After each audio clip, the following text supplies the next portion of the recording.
नमस्कार, मी गौरी तुम्हा सगळ्यांचं स्वागत करते माझ्या या चॅनलमध्ये. तर मी आज एकदम साध्या पद्धतीने कोणत्याही मसाल्यांचा वापर न करता घेऊन आले आजची रेसिपी खास तुमच्यासाठी. तर मी ते कढई घेतली आहे, कढईमध्ये तेल तापवायला ठेवलं आहे. तेल तापल्यानंतर त्यामध्ये घातले आहे मी जिरे.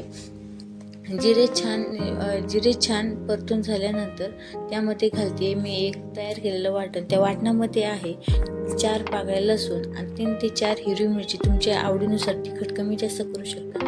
आणि मुठभर भाजलेले शेंगदाणे आणि थोडंसं मीठ.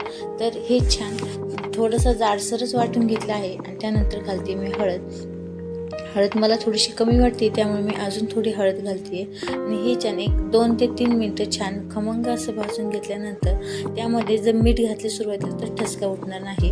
आणि कोथिंबीर पण मी फोडणीतच घालते. जर तुम्हाला नंतर घालायची असेल तुम्ही नंतर पण वापरू शकता, पण मला फोडणीतच कोथिंबीर आवडते, त्यामुळे मी फोडणीतच कोथिंबीर घातलेली आहे. हे छान परतून झाल्यानंतर परत एकदा मी थोडंसं मीठ टाकते, कारण मी वाटणामध्ये मी थोडंसंच मीठ टाकलं होतं. आणि मीठ वगैरे टाकल्यानंतर परत मग त्यामध्ये चिरलेला कोबी आणि टोमॅटो. तर टोमॅटो तुम्ही स्किप करू शकता, याऐवजी तुम्ही बटाटा नाहीतर वाटाणा तुम्हाला जे आवडेल ते तुम्ही ॲड करू शकता, नाही तर प्लेन कोबी केला तरी चालेल. तो कोबी पण छान मी मस्त परतून घेत आहे. कोबी परताना एक लक्षात ठेवा की त्यामध्ये पाणी अजिबात सुद्धा घालायचं नाही, कारण पाणी घातल्यानंतर कोबीची चव पूर्णपणे बदलते, ते खाऊसा वाटत नाही कोबी. आणि कोबी झाकण ठेवून एक मंद आचेवर एक 5 ते 10 मिनिटांमध्ये सुद्धा शिजतो. तर बारीक तुमच्या चिरणं तर कोबी कितपत जाड चिरला आहे कितपत पातळ चिरला आहे त्यावरती डिपेंड करतं. तर मला कोबी जर मी पातळ चिरला आहे त्यामुळे तुम्ही ते बघू शकता छान मस्त कलर आला. आणि 5 ते 10 मिनिटानंतर ही भाजी बघा छान शिजली, ते अशी बिना पाण्याची वाफेवर ती भाजी तयार आहे. तर त्यानंतर मी करते आहे फोडणीचं वरण, ते तुरीच्या डाळीचं वरण. ते इथं मी कढई तापवायला ठेवली आहे, त्यामध्ये घालते मोहरी छान तडतडली की त्यानंतर घालते जिरे. काही जण जिरे आधी घालतात, पण मला तसं आवडत नाही. मी आधी मोहरी छान फुटून घेते मोहरीला आणि मग जिरे घालते. असं केल्याने छान फोडणी बसते. आणि त्यानंतर घालते मी परत एकदा वरणासाठी खास तयार केलेलं वाटण. त्यामध्ये आहे 2 चमचे खोबरे, 4 लसणाच्या पाकळ्या आणि 2 हिरवी मिरची.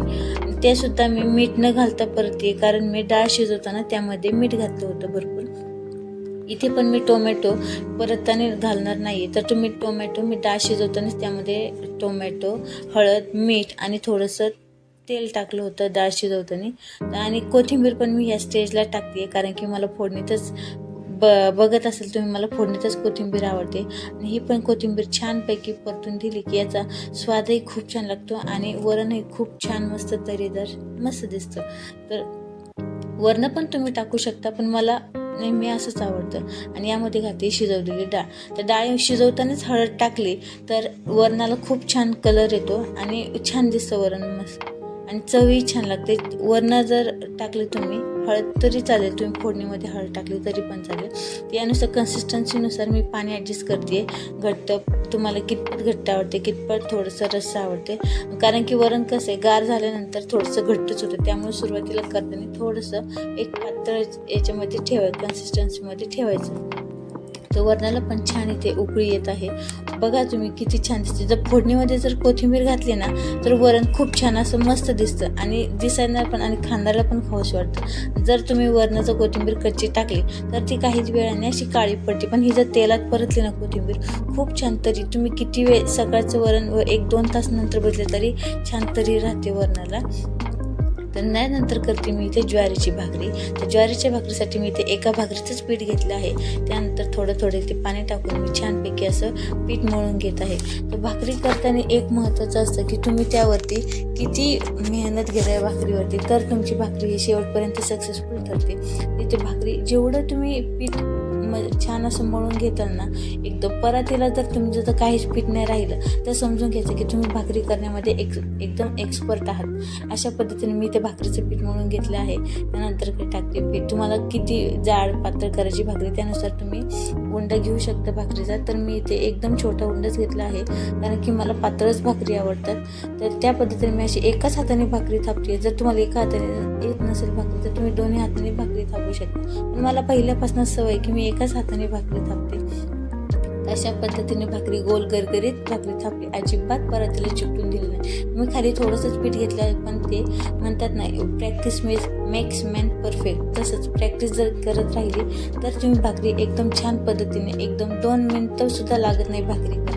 चपातीपेक्षा तरी मला भाकरी करायला झटपट आणि सोपी वाटते. स्वयंपाकाला जर कोणी वगैरे उशीर वगैरे झाला असेल तर मी प्राधान्य पहिलं भाकरीला देते, कारण की खायला पण गरम गरम सोपी आणि करायला पण सोपी. तसंच चपातीला कणिक वगैरे भिजवायला जरा वेळ लागतो. तर भाकरी अशी छानपैकी तव्यावरती गेली आहे आपली.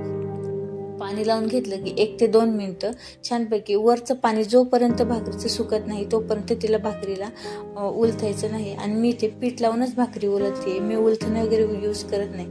पीठ लावलं थोडंसं वरती, त्याला जर भाकरी चिटकली तर पटकन उचलून घ्यायची आणि पालथ्या साईडने टाकायची भाकरी.